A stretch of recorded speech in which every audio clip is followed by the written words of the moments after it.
క్రైస్తవ యవనస్తులు మిమ్మల్ని పాడు చేయడానికి దుష్టుడు వలలు ఉచ్చులు పన్ని రెడీగా ఉంచాడు.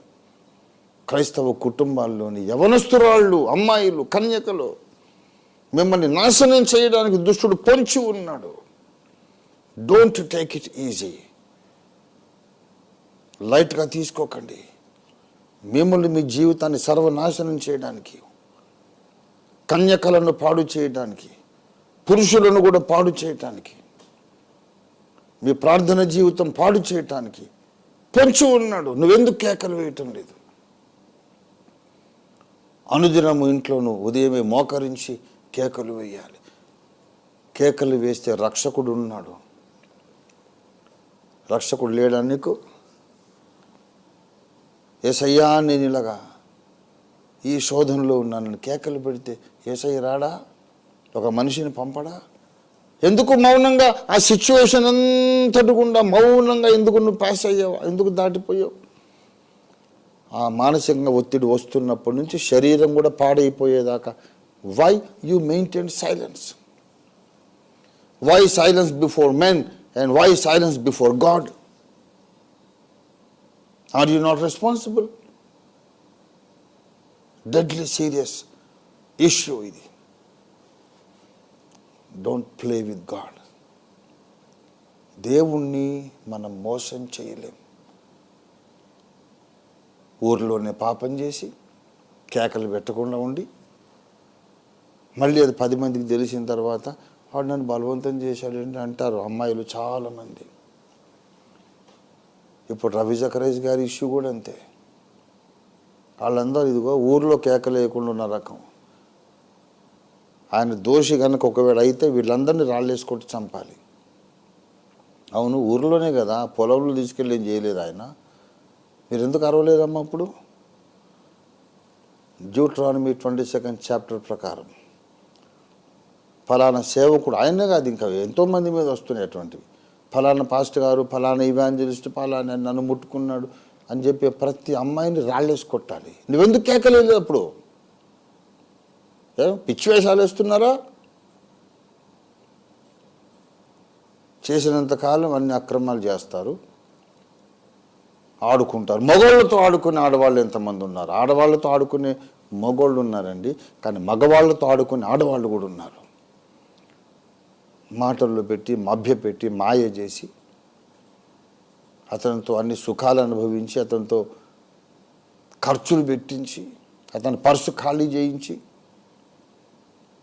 ఇంకా వీడు పనికిరాడు అనుకున్న తర్వాత అప్పుడు సడన్గా పతివ్రత కబుర్లు చెప్తారు. అప్పుడు కొన్ని సంవత్సరాలు వాడిని వాడుకొని ఆఖరిని ఏమో పతివ్రత అయిపోతుంది, వీడేమో రేపిస్ట్ అవుతాడు.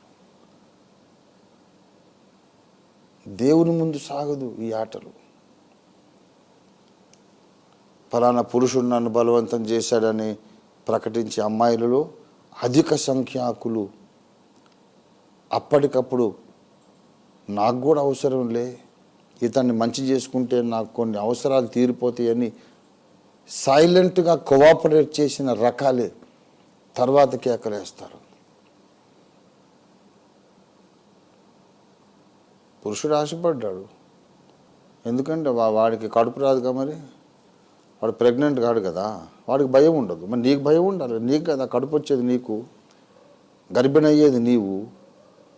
పాపం చేస్తాడు, వాడు దులుపుకొని తిరుగుతాడు, అది నీ మీద ఉంటుంది. సమాజం ముందు నీకు సిగ్గుపోతుంది. ఆడపిల్లకి నువ్వు జాగ్రత్త ఉండాలి కదా. శారీరకంగా పరిశుద్ధత కాపాడుకోవాలి అనే జాగ్రత్త పురుషుడి కంటే స్త్రీకి ఎక్కువ ఉండాలి.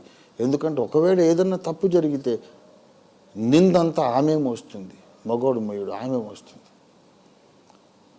తప్పిద్దరూ చేస్తారు, నింద మాత్రం ఒకతే మోస్తుంది. మరి ఎంత జాగ్రత్తగా ఉండాలి? ఆడపిల్లలు ఎందుకు రక్షణ పొందని మగపిల్లలతో స్నేహాలు చేస్తారు? క్రైస్తవ కుటుంబాల్లోని కన్యకలు, రక్షణే లేని వాళ్ళు, దురలవాట్లతో ఉన్న వాళ్ళతో ఎందుకు స్నేహంగా మాట్లాడతారు? ఎందుకు మీరు ఫ్రెండ్లీగా అసలు ఎందుకు మూవ్ అవుతారు? బుద్ధి లేదా? చదువుకున్నారు కదా, తెలివిగా మాట్లాడతారు కదా, వాడు దేవుని బిడ్డ కాడని నీకు తెలుసు కదా, ఎందుకు ఫ్రెండ్లీగా మూవ్ అవుతారు? ఎందుకు ఇంట్లో పడి ఉండరు? ఎందుకు రోడ్డు మీదకి ఎక్కుతారు ఆడపిల్లలు? ఎవడన్నా ఏమైనా చేయమనా? రోడ్ ఎక్కుతారు, అంజులతో స్నేహంగా ఉంటారు, వాడి మీద పడి ఏదో చేస్తుంటే మరి కేక ఎందుకు పెట్టరు? మీరు నిర్దోషులా? మగోళ్ళు మాత్రమే దోషులా? ఊరిలో తప్పు జరిగితే ఇద్దరిని రాళ్ళేసి కొట్టండి అన్నాడు దేవుడు. అది అడవిలో జరిగింది అనుకో, పాపం అమ్మాయిని వదిలేసి ఏమనొద్దు. ఒకడు బలవంతుడు, ఒకడు లేచి బలహీనుని చంపేసినట్టే ఇది జరిగింది. Forgive her, just let her go. దేవుడు నిన్ను పోనీలే, let him go, let her go of, let us not punish, let us not hold them accountable అని దేవుడు అనాలంటే ఒక్కటే ఒక సందర్భంలో అంటాడు. నేను కేకలు వేశానండి, చుట్టుపక్కల మైళ్ళ దూరం ఎవరు లేరు అనే సిచ్యువేషన్లో ఉంటే దేవుడు సరే పొమ్మంటాడు. కానీ ఆత్మీయ జీవితంలో క్రైస్తవులకు ఆ స్థితి ఎప్పుడూ లేదు. నిర్మానుష్య ప్రదేశంలో నీవు లేవు. నీ చుట్టూ ఎవరూ లేకపోయినా కనీసం దేవదూతలు ఉన్నారు, దేవుడు ఉన్నాడు, యేసు రక్షకుడు ఉన్నాడు. నా మీద దాడి జరిగింది అని చెప్పిన సందర్భాలలో మనుషులు సాక్ష్యం ఇస్తారండి, నా మీద దాడి జరిగిందని. అలా సాక్ష్యాలు చెప్పిన ప్రతి సందర్భంలో వాళ్ళది కూడా ఇన్వాల్వ్మెంట్ ఉంటుంది, వాళ్ళ కోఆపరేషన్ కూడా ఉంటుంది. అసలు ముందు డ్రెస్సింగ్ ద్వారా ఒక సైలెంట్ మెసేజ్ పంపిస్తారు, come and do something to me, వచ్చి నన్ను ఏదో చేసి అని పిలిచినట్టే ఉంటుంది. అసలు ఎందుకు పురుషులను ఆకర్షించే డ్రెస్సులు ఎందుకు వేస్తారు? పిల్లికి రొయ్యల మొలతాడు కట్టేటోడు రొయ్యలన్నీ దండకు కట్టి దండకు వచ్చి దానికి నడుముకి మొలతాడు కట్టేట ఉంటుందా? పిల్లికి రొయ్యల మొలతాడు ఉంటే అది మంచి కూర్చొని మొత్తం పీక్కొని తింటుంది. ఆడపిల్లలు పరాయి పురుషుల దగ్గరికి క్లోజ్గా వెళ్ళొద్దు. వాళ్ళకి మీ శరీర అందచందాలు చూపించుకోవద్దు. చూపించుకున్నాక రొయ్యల మొలతాడు పిల్లికి కట్టినట్టే వాడు ఏదో ఒకటి చేస్తాడు. నువ్వు నీ శరీర భాగాలన్నీ వాడికి చూపించి వాడిని ఆకర్షించిన తర్వాత వాడు ఏం చేయకుండా ఉన్నోడైతే రేపు వాడు పెళ్లి చేసుకున్నాక భార్య ముందు కూడా అప్రయోజకుడే, భార్యను కూడా ఏం చేయలేడు. భార్య దగ్గర వాడి బాడీ కెమిస్ట్రీ పనిచేస్తే నీ ముందు కూడా పనిచేస్తుంది. కరెంట్ స్విచ్ వేసినప్పుడు నేను వేసిన లైట్ వస్తే నువ్వు వేసిన లైట్ వస్తుంది. స్విచ్ నేను నొక్కినప్పుడు లైట్ వచ్చింది అనుకోండి, ఇంకోటి నొక్కినా వస్తుంది. భార్య ముందు మగోడు అనుకోండి, ఏ ఆడదాని ముందేను మగోడే. ఆడవాళ్ళు జాగ్రత్తగా ఉండాలి. ఆకర్షించడం ఎందుకు, వాళ్ళ దృష్టిలో పడడం ఎందుకు, రుద్దుకొని రాసుకొని తిరగడం ఎందుకు, వాడొచ్చి మీద పడ్డప్పుడు గట్టిగా అరవకపోవడం ఎందుకు, అంతైనాక అమాయకం పోజు పెట్టేసి అనుకోలేదు అలా జరిగి. ఏంటి అనుకోలేదు? నీ బుద్ధి ఏమైపోయింది? తెలివి చదువు ఏమైపోయింది? భౌతికంగా ఆధ్యాత్మికంగా రెండు కోణాలలోనూ దేవుని గద్దింపు, దేవుని హెచ్చరిక ఇది. క్రైస్తవ యువతీ యువకులు కాలు జారే చోట్లలో నడవకండి. ఎక్కడైతే మీరు పడిపోయే అవకాశం ఉందో ఆ సిచ్యువేషన్స్లోకి మీరు వెళ్ళకండి. రక్షణ లేని వాళ్ళతో స్నేహాలు చేయకండి. దేవుని భయము లేని వాళ్ళతో, మోకరించి ప్రార్థన చేయని వాళ్ళతో మీరు స్నేహాలు చేయకండి. చేసినాక మీరు పాడైపోతే మీదే బాధ్యత. ఒకవేళ తెలివి తక్కువగా మీరు సంచరించి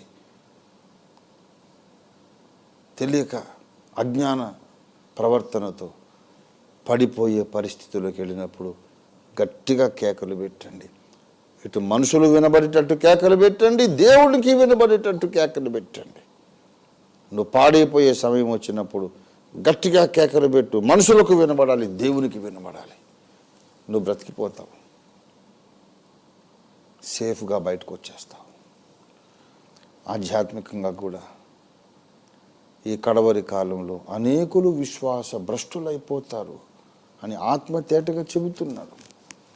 అనేకులు విశ్వాస భ్రష్టులైపోతున్నటువంటి ఈ కాలంలో మనం ఎక్కువ కేకలు పెట్టాలి. రక్షకుడా, యేసునాథ వచ్చి నన్ను కాపాడు, నా మీద ఇలాంటి దాడి జరుగుతుంది, నేను పాడైపోవటం నాకు ఇష్టం లేదు.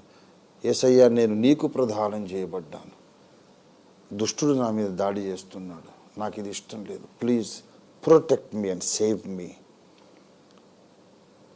కేకలు పెట్టండి, కేకలు పెట్టండి. రక్షకుడు తప్పక వస్తాడు.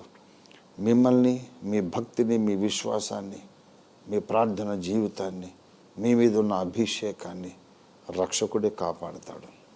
కేకలు పెట్టకపోతే రాడు ఆయన. నువ్వు కేకలు పెట్టకపోతే అలా చెడిపోవటమే నీకు ఇష్టమేమో అనుకుంటాడు ఆయన. నీకు ఫ్రీడమ్ ఇచ్చాడు. చెడిపోవాలనుకుంటే చెడిపో, బలవంతాన్ని నిన్నేం కాపాడాడు ఆయన. నువ్వు కేకలు పెడితే రక్షకుడు వస్తాడు. కేకలు పెట్టకపోతే నువ్వు ఇష్టపూర్వకంగా చెడిపోతున్నావని లెక్క రాసుకుంటాడు. నీకు దొరికేది మరణదండన. పరిశుద్ధత కోసం ఆరాటపడి కేకలు పెట్టే ప్రజలుగా మనం ఉందాం. అటువంటి వారి రాకళ్ళు ఎత్తబడతారు.